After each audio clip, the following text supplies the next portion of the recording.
Hey, are you ready to grow your business? You have checked out the number one resource for business leaders, entrepreneurs, startup founders, and managers.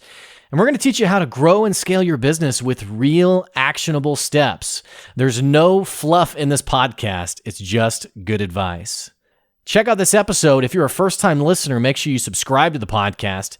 And if you enjoy this episode, leave us a 5-star review.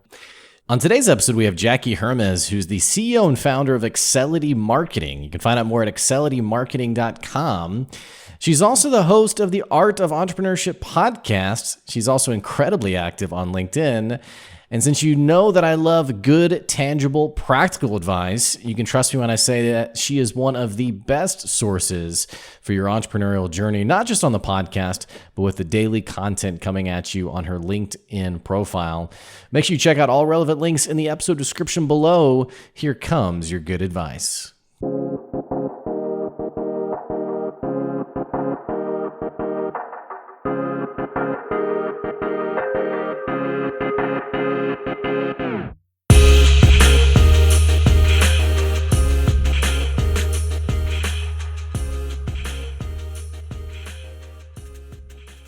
Hey, welcome back to another episode of the Good Advice Podcast.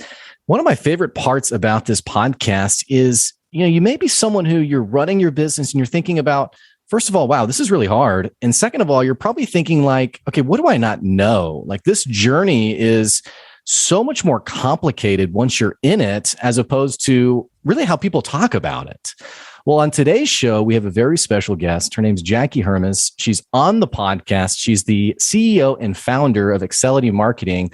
It's a business that's been around for almost 10 years now. And she's also one of my favorite people to follow on LinkedIn. She has almost 100,000 followers on LinkedIn. And her content isn't sort of like the fluffy, she has very encouraging stuff, but it's not like that fluffy stuff that like you see and you're like, okay, that's a nice quote, but like, where do I go from here?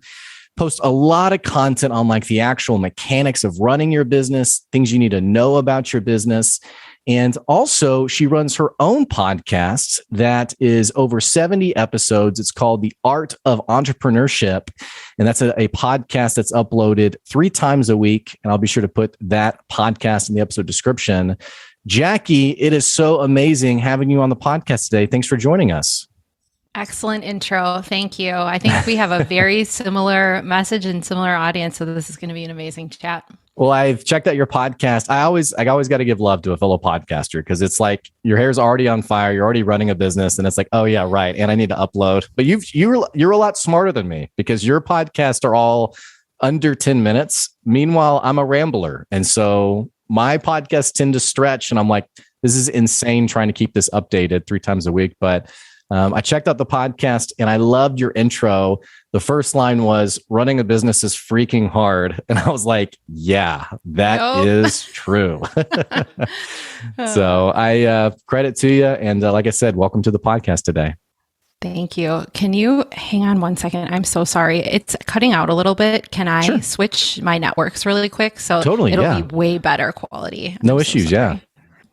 Okay, good. I'm on the strong network now. All right. Okay. And the good news is on my side, it's all very clear. So there shouldn't be like an interruption through it. So wonderful. So Jackie, you have the podcast. You're running Excelity. It's a 7-figure plus business. By the way, I love just the little tidbits of your origin story. And maybe this is a good starting point because, Jackie, I wasn't trying to sound obnoxious in the intro, but like there's people on LinkedIn, which is my social media of choice, who it is a lot of like quotables. It's a lot of, and you start to see kind of the same things posted. Like, the employee came in and they didn't have work experience. They were the best employee I've ever had. And like, it's like, how does everyone have this employee, And I think what I like about your content is that it's so genuine. It's so honest.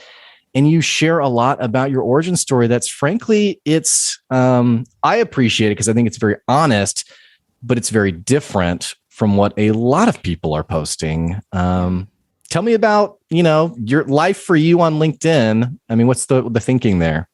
It's so funny that you say so many people are posting the same things. It's all quotables because I see the same quotes and the same stories going freaking viral all the time. And I'm like, put so much dang effort into putting, authentic and just real content out there, not this fluffy crap about, Sure. how great it is to run a business and all my freedom that I don't really have, whatever. And I see that going viral and I'm like, am I doing something wrong? And then I'm like, okay, I know I'm doing the right thing. And I don't want to be another one of those talking heads that's just spewing crap, right? And it's a crude way to say it, but that was my big hesitation, especially in getting started with a personal brand, was that I didn't want to be that person. And I wanted to be kind of how I am in person. Like if you meet me, we're getting to the deep stuff really quick. You're probably going to feel like you just got interrogated because I have lots of questions and I want to go into like the real stuff. Whenever I meet like a new significant other of one of my friends, which most of them are getting married or married now, but they're always like, Jackie, calm down. Like, don't Another interrogate. From Jackie. Yeah, I know. It's very, and I'm like, well, I'm not trying to scare them, but I just want to have real conversations. And I'm trying to bring that same energy to LinkedIn. That said, people react in different ways. Some people appreciate it. I was on a podcast a few weeks ago and she was like, you share a lot on LinkedIn, like very vulnerable. How does that affect you in business? And I'm like, what do you mean? I don't think it affects me negatively at all. If anything, I think the founders and heads of marketing that I'm selling to can relate to a lot of what I'm saying. And it's interesting because I feel like marketing is this industry that gets a really bad rap for being salesy isn't even the right word, but it's like you're buying a hot dog and the marketer's describing like, this elegant cut of, pure beef. And you're like, okay, it's a hot dog. Yeah. And so like, and for me, this actually is personal for me because I talk to a lot of newer business owners. I know you ran the Women's Entrepreneurship Week. And so you're working with startup founders, entrepreneurs all the time. Mm-hmm. You have these people who frankly have been burned. Not always like they put their money in someone that like a marketer they really trusted who promised the world and it didn't necessarily happen. But I just feel for my fellow entrepreneurs who for me, like I quit my job and started my business. And my wife, we literally the day I started my business, my wife was like, we're pregnant. And I was like, oh, okay, this is real. And, I felt like the pain of like, why isn't this working? Because I had really like drank the Kool-Aid of, all you got to do is just send this one email. And you're going to have like, it's going to be $20,000 per week. It's going to be insane. I say all this, I tend to ramble. I say all this to mention, like, I think it's really unique how you have such a genuineness and an authenticity while also being a marketer. And I don't know if that's offensive or not to your profession. It's a really nice differentiator, I think. Yeah. Marketers didn't get a bad rap for not doing the things that people say, right? It's not like it's made up. A lot of people have had bad experiences. We have a lot of clients that come to us and they're like, we have fired 3 marketing agencies. Sure. How are you different? And I think there's just a difference in being realistic about what you can accomplish is really important. Setting expectations correctly, being honest when you're hiring a contractor, you're outsourcing something. We just had a project that we were very honest, like we have to hire a contractor to do the bulk of this work. Are you comfortable with that? And then the contractor totally like bailed on the project, missed the deadline. And we were like, okay, we have to go and tell them, but good freaking thing. We were honest with them up front. And so they knew the risk that they were taking on, and it doesn't look great on us, but at least we can be honest through the process. And I think a lot of people are just trying to put up it's much like social media, put up a facade that everything's great, and they don't want to be honest when things go awry. But the thing is that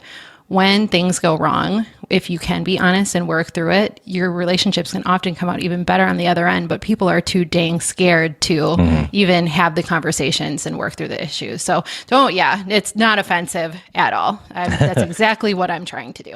Well, that authenticity is obviously working for you. I know you've mentioned in past content that you've brought in over $1 million through LinkedIn, which is really great, by the way, because I know a lot of people, when they get on LinkedIn or social media, it can really feel like a slow burn. I don't know about you, but I talk to a lot of people, and I'm like the worst example of this because I'll just disappear from LinkedIn for like a month.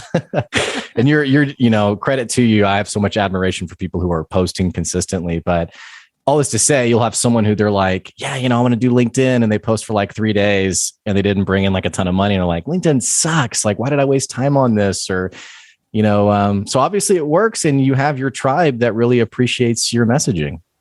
Yeah. I mean, I don't want to say I got lucky, because there's a lot of hard work and there's a lot of effort that goes into it. But I also got a little lucky because I was early to the video platform on LinkedIn, which helped some of my first videos got like 10, 20, 30, 40, 50,000 views. That's harder to do these days. So yeah, I definitely got a little lucky. I also have an assistant and I run a creative agency. So it's a lot easier for me to post content consistently than it is Sure. for someone if it was me doing it alone, I'd be up every morning, like writing a post and a note on my phone and being like, looks good, and putting it out on LinkedIn. So you look back like 6 months later, you're like, ooh, that was rough, but hey, we got it up. So for me, it's like my toddler's banging on the door and I'm like just give me 60 seconds of silence to record this. You might not want to hear this, but my 11-year-old still does that. Good luck. That's too bad, because I was at the doctor yesterday, and this woman, you get like your blood drawn for like your annual checkup. And so we have a second one coming in a couple of weeks. And the woman was like, yeah, we have 4. And I was like, oh, wow, we're going to have 2. And she's like, well, how do you feel about it? And I was like, well, like right now I'm exhausted all the time. And like, I kind of like vented for a second. And she was like, yeah, that'll all still be the case in a couple of weeks. Yeah. So. I mean, listen, at the other end of that, though, you've got mine are 11, and 15. They let you sleep in. They can entertain themselves. We can close the door and they can almost kill each other, but they do play together. And so it's very beautiful on the other end of that when they start. Yeah. Multiples are good. So you're doing the right thing, but you might be tired for a while. Yeah. Well, it's interesting. I feel like running a business, being an entrepreneur, and this is actually why I really appreciate your podcast, is it's almost like entrepreneurship is portrayed as this very sexy thing.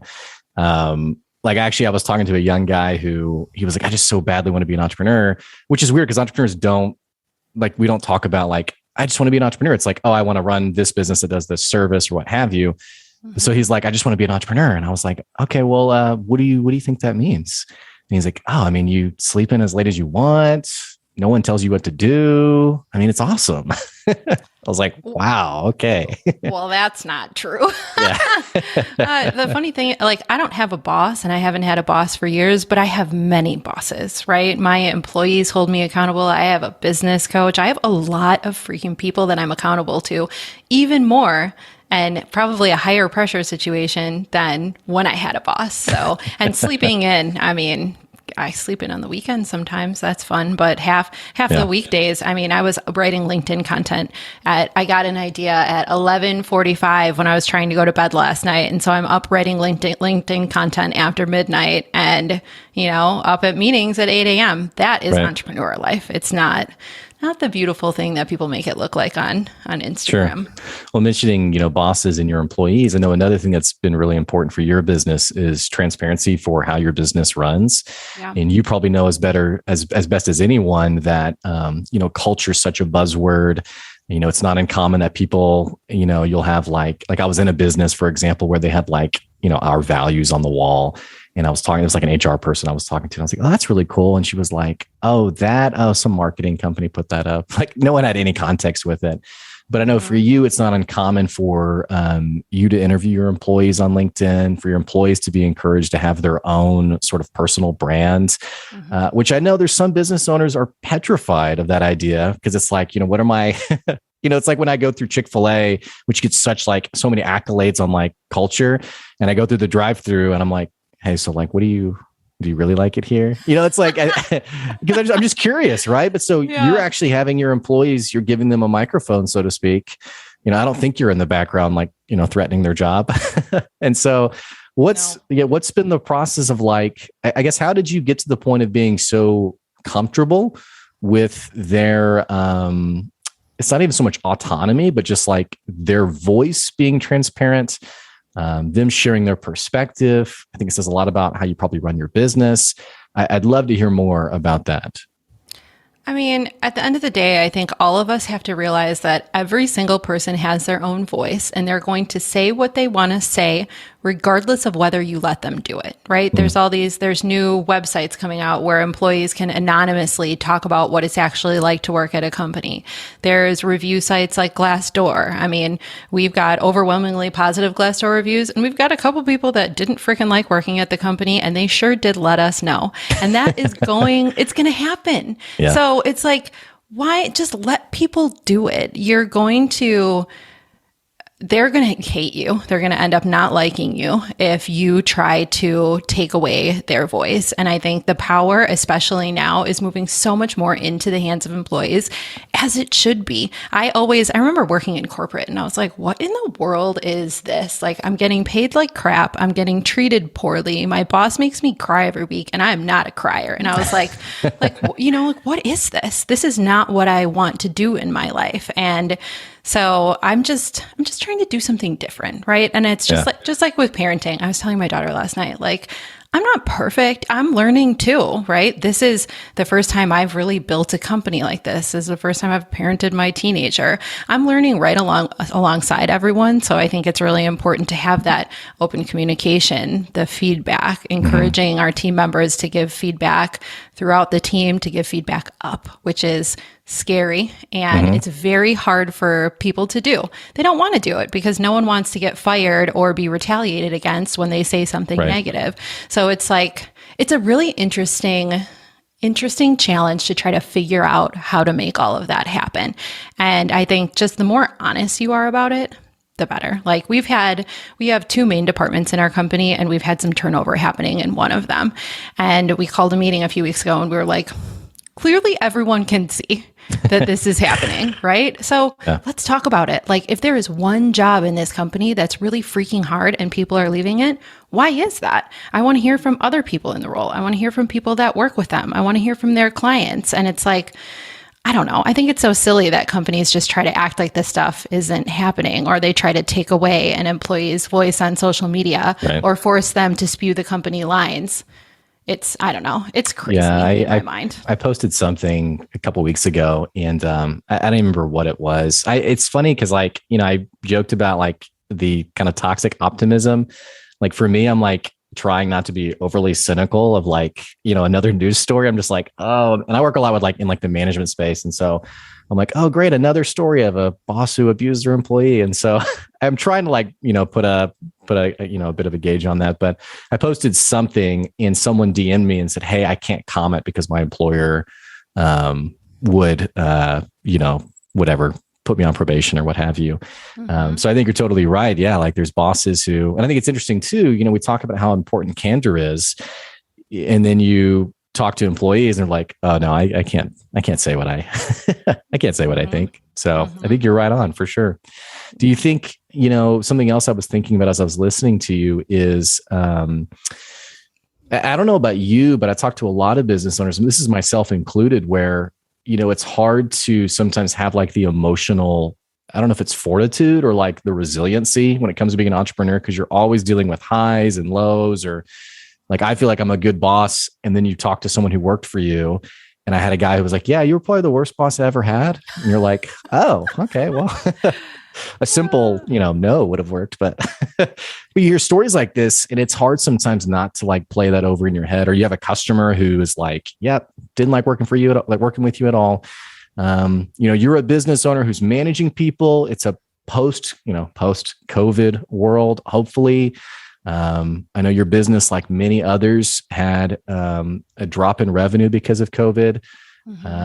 How do you, like, what's the secret for the entrepreneurs out there on being able to sort of show up every day with like the same emotional, and emotionally isn't even the right word. It's like the same dedication to the dream, the same commitment, the same, appreciation for what you're doing. How have you figured that out? That is a really good question. I would say, well, you just mentioned people saying you're a bad boss. People have told me I'm a bad boss. I seriously just reached out to and apologized to an employee that left like 2 years ago because she wanted to give me feedback when she was leaving, and I was just not in a great place and I didn't want to take it. And I reached out to her and I was like, I regret not listening to you and I am sorry for that. And I think that if you can be just be the bigger person, be a nice person. I Sure. screwed up, and it took me and I didn't want to, bother her, and I didn't want her to be like, oh God, she's annoying, Yeah. but at the same time, it's like, you need to do your part in taking accountability for the situation. I have another client that left a little while ago that it was a somewhat emotional situation because we had known each other forever. And I just reached out to him today, like, let's have coffee and let's just have a conversation about this, and let's just Sure. be people, showing up the same every day. I mean, the short answer is I'm not as dedicated every single day. It wavers sometimes, and the commitment wavers sometimes. And sometimes I'm like, ugh, I do not want to do this. Or sometimes I'm like, what did I get myself into? How am I going to get all this work done and parent and be a good wife and have friends? And it can be overwhelming. So Sure. I think everyone feels those highs and lows, and you just deal with them in a different way. But I do my best to never, ever take it out on anyone else. And frankly, if I'm having a really bad day or I'm really stressed and I can't show up correctly, I would rather not show up at all. I would rather take the day and not come to those meetings and come back when I can speak to people appropriately. And I'm the kind of person that when something happens, I need to think all the way through it so that I know how I want to talk to my team about a situation or talk to clients about a situation. Communication is not something that you should do fast, and it's not like a task to check off a list. It's something that needs to be done in a very well-considered manner. So I do not feel the same level of dedication every single day. I think about quitting at least once a year, usually. And then Sure. I'm like, I can't quit. Sometimes I say to my husband, like, what if I just was like, I quit? Yeah. What do you think people would say? And then he's like, well, you can't do that. And I'm like, well, I know, but Yeah. What if I could though? it's freaking hard, And I think it's very natural to feel high and feel low sometime. Yeah. I think it's a great encouragement for us listening, like that permission to be human, I guess, of, because someone had sent me a clip from Shark Tank. This was like a couple months ago, and it was a woman who was pitching, and they were looking at like her revenue numbers, and they're like, hey, like, so what happened like this year? Like your revenue dropped like 30%. And she was like, oh, well, my brother died. And so it just was a hard year and yada, yada. And I mean, that sounds really insensitive. I'm saying yada, yada. I mean, she said more about it. And and then the next year, revenues were like double the first year. So it was obviously like a business that had like a market fit and had, an opportunity to really grow. And they unanimously passed on her because of that 1 year, because they said, in life as an entrepreneur, you're going to face setbacks and you have to have sort of the resiliency to overcome it. And sort of the commonality between all of them was, we just don't think you have what it takes, which my friend sent it to me and was like, what do you think about this? And I was like, I mean, then I don't have what it takes. I mean, if you're not allowed to be human, I guess, I don't know, but it feels like in like the startup or entrepreneurial world, there's just a lot of like, I work 12 hours a day. I'm up at 3 a.m. I go to the gym and, I never have an off day, or I don't know. I think your advice is encouraging. That Shark Tank story makes me mad, honestly. Like, I don't know what my face was doing during that time, but like, I'm about to write them a letter because that is. I heard from a friend from another friend that you did this. Yeah, it's bullshit. That is absolute crap. The loss of a loved one like that, I can't imagine what I would do. And my brother suffered a traumatic brain injury actually on the day that my son was born. It was in the hospital for 6 months.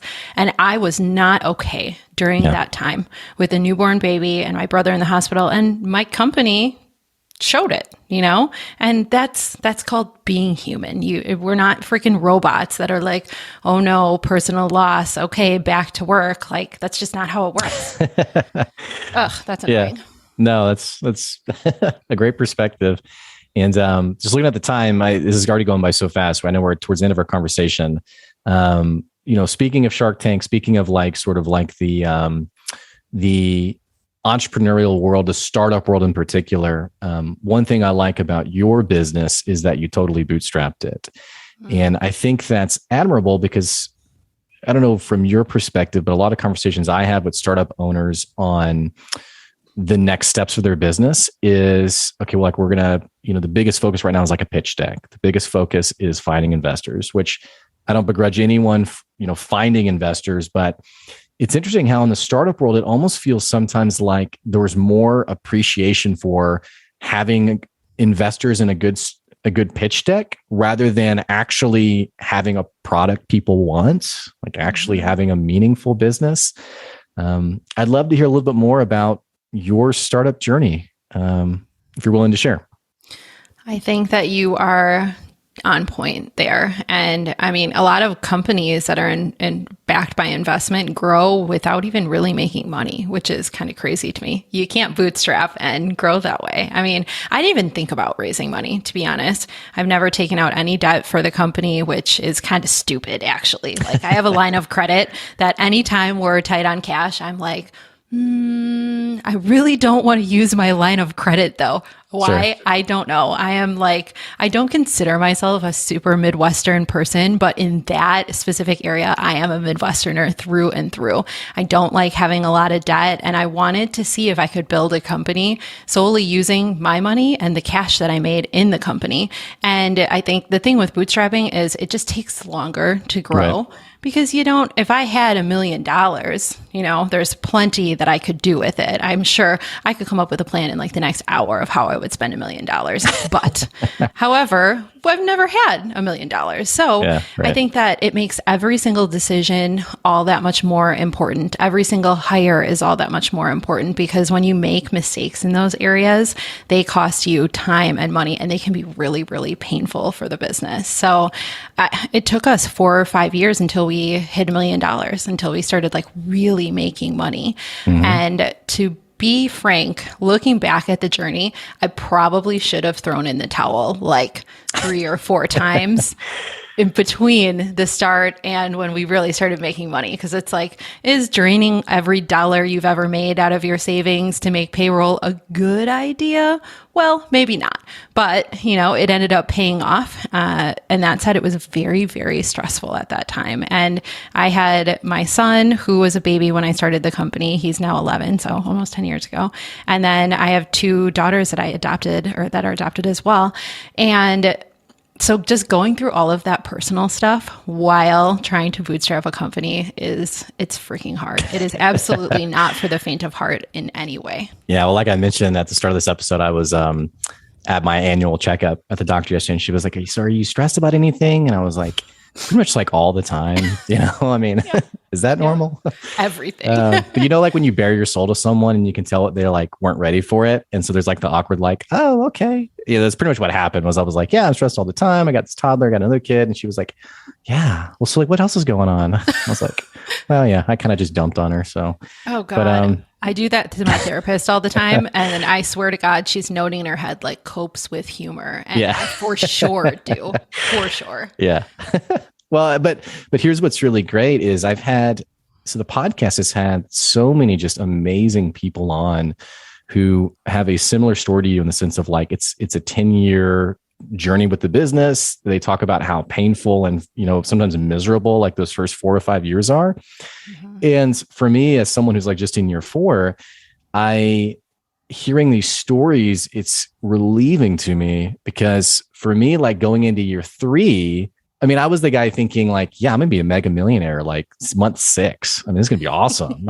I'm really glad we quit our jobs and did this. But going into year 3 and having this like sensation of like, I've run out of time. Like I've run out of time. Like even though I still had cash, it was like, I've run out of time. This should have already happened already. And then having people on who they're telling these stories of like, yeah, it's like a 10-year game. It takes like 5 or 6 years. I think that's good advice for all of our listeners today. Just understanding like, yeah, it's freaking hard and it sometimes takes a while. And it gives us room to breathe a little bit. Yeah, go listen to the How I Built This episode with the founders of MailChimp. It is really, really good. And they bootstrapped and they talk about just how freaking painful it was. And you look at like a platform like that and you're like, wow, everyone uses it. Well, it's once you dig into, especially talking to bootstrap founders, you find that a lot of us have a similar story. And whenever I post about bootstrapping online and talk about how it took 4 or 5 years to get there, especially on TikTok, which is like all the teenagers are like, I could have done it in 2. Yeah. I'm like, please go away. Like, okay, sure. Okay, prove it. And you know what? Some people can do it in 2 and some people can do it in 1. My husband started a consulting company a year ago, and he built it to the number on his vision board in a year. Wow. Because he is 42 years old and he has 20 years of professional experience and he has 20 years of connections that he started with. All he had to do, I mean, not all he had to do, but he met with all the people that he had kept in touch with for coffee and got referred out. And now he has more business than he can even do because he started with that amazing baseline. That would be like you or I now going out and starting company number 2, in however many years.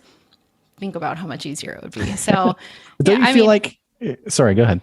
I was just going to say everyone's journey is different and it all depends kind of on your starting point and how you do it. And yeah. And, I don't feel like there has to be like a rite of passage of like, it has to be miserable. But like for me personally, I feel like it's made me a better business person. Like when there's no money coming in and it's like, okay, now I have to really think about how do I talk to my customers? Like, what does this offer sound like?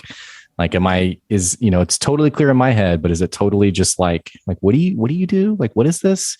So I know for me, as hard as the journey's been, I just feel like I've come out. I mean, I'm still totally in this, obviously, but I just feel like every year I'm like, okay, I think I understand business just a little bit better. So maybe that's a perk. Yeah. And bootstrapping helps you understand how to be more conservative with cash and you're not just spending it like crazy. I can't imagine the way that I would make decisions if I had started with a couple $1 million in funding. It's completely different. It's funny you say that because I actually had a guy on who he actually got a offer from Shark Tank and ran with it. And we were talking and it was like during our podcast interview. And I was like, it was some question around like cash and like, what if you make like a bad decision? And he was like, well, it's not my money. So, and I was like, I don't know if I'd say that on the podcast, but I just was like, okay, yeah, I don't have that luxury. So you make a great point. So, well, Jackie, I'm so bummed we're out of time because I actually have some notes here of like, I want to ask about that because it's really cool, but we'll have to have you on again sometime. This was so great. For people who they're thinking, okay, I want to maybe listen to the podcast. I want to know more about Jackie. I want to follow Jackie. Maybe even do business with Jackie. What are like the next steps that you want people to do? The best place to find me is LinkedIn. I spend tons of time there. I'm in the DMs all the time. So hit me up there and then you can learn about my company and speaking and the podcast and all that good stuff at JackieHermes.com. Perfect. And I'll put those links in the episode description below. Jackie, thank you so much for the time today. It's been really great. And I wish you well. Yes. Amazing. Thank you. Hey, for you listeners, if you enjoyed this episode, what the heck you waiting on? Click that subscribe button, click the follow button so you can keep getting good advice wherever you are. And don't forget, if you enjoy the podcast, you want to support the podcast, you can check out our Patreon at patreon.com/goodadvice. I so appreciate your support of the podcast. And hey, that's today's good advice. We'll catch you later. See ya.